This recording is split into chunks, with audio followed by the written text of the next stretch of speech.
And I saw people at Worlds, no arms, no legs, paraplegics, quadriplegics, deaf, blind, like they're all there. And I'm thinking, there I was, feeling sorry for myself because I have one leg. And there's so many more people out there in a far situation than I was.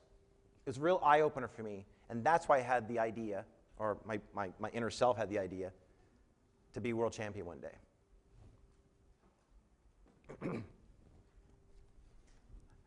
The Paralympic Games are the elite competition for athletes with a physical disability. And over the course of the last number of years, this competition has got a lot more notoriety, media coverage. I want to talk about a lot of things this morning. But my story about the Paralympics in '92, probably because of something I'm going to say, will top my list. When I got to Barcelona, the first race in the program was the 400-meter freestyle. I am ranked 10th in the world because of World Championships. But because of my placing, I was able to swim right next to the world record holder. The world record holder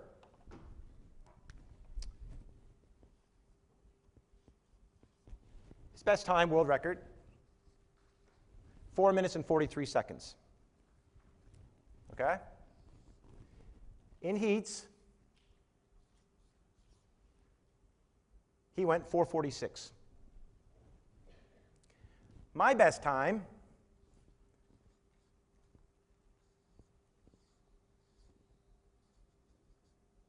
(4 minutes and 58 seconds. That's a big difference, 4:43 to 4:58. I went that morning swimming right next to him. 4 minutes and 46 seconds. And I qualified second going into finals. When I got to, I was shocked too. When I got to the ready room, or we call it the hot box, where you go in, and you wouldn't see this watching the Olympics, but there's 8 athletes. And it was really kind of like the Rocky IV, East versus West, man against man, all that stuff. And I'm sitting there with Iceland, Norway, Germany, the Americans, Russians. It was crazy. And there I am, this Canadian who probably everybody's thinking, what is he actually even doing here? So I had a really good seat, and we get marshaled out to the blocks.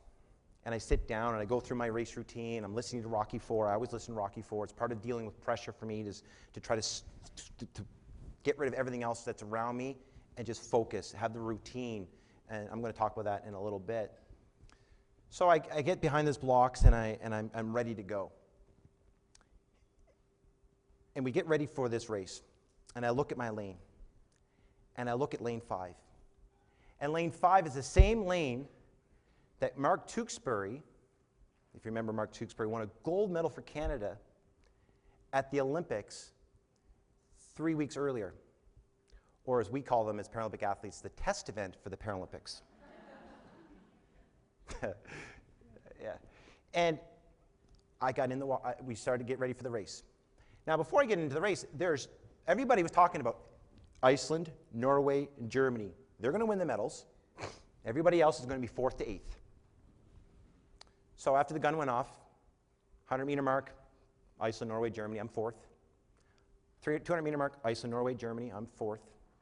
The 300-meter mark, Iceland, Norway, and Germany, and I'm 4th. And at the 300-meter mark, that voice came back and said to me, go now. They'll never expect it if you go now. Because that's 100 meters left, and I'm dying. I'm hurting. And then the negative little devil voice on the side of things goes, if you go now and you die,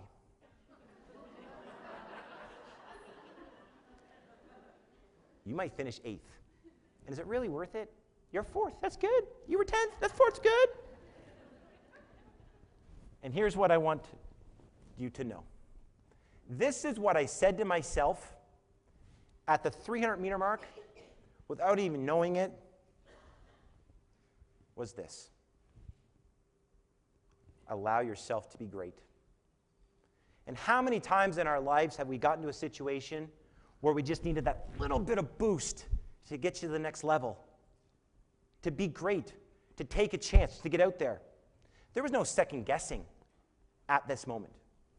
This was affirmation that I am going to try to accomplish something amazing, and if I don't get there, well, I'm going to die trying. And that's winning. Because even if I didn't win a medal,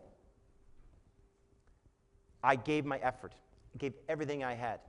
And at the end result, what happened was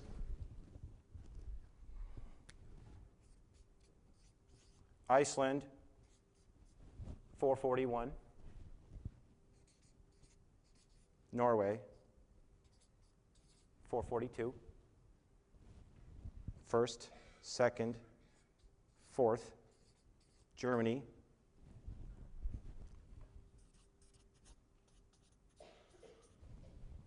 who cares?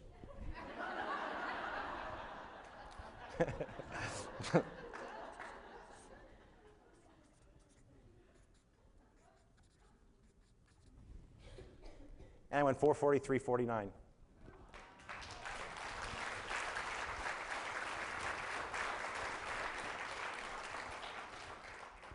I was so happy.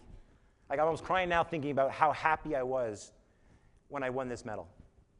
Because of the effort, because of the determination, because it was so unexpected to start my career to win a bronze medal in this format, to take a chance at the 300-meter mark. When sometimes we try to shy away from chances. You know, it's the fear of success, honestly, instead of the fear of failure that we go through. And it's okay to fail.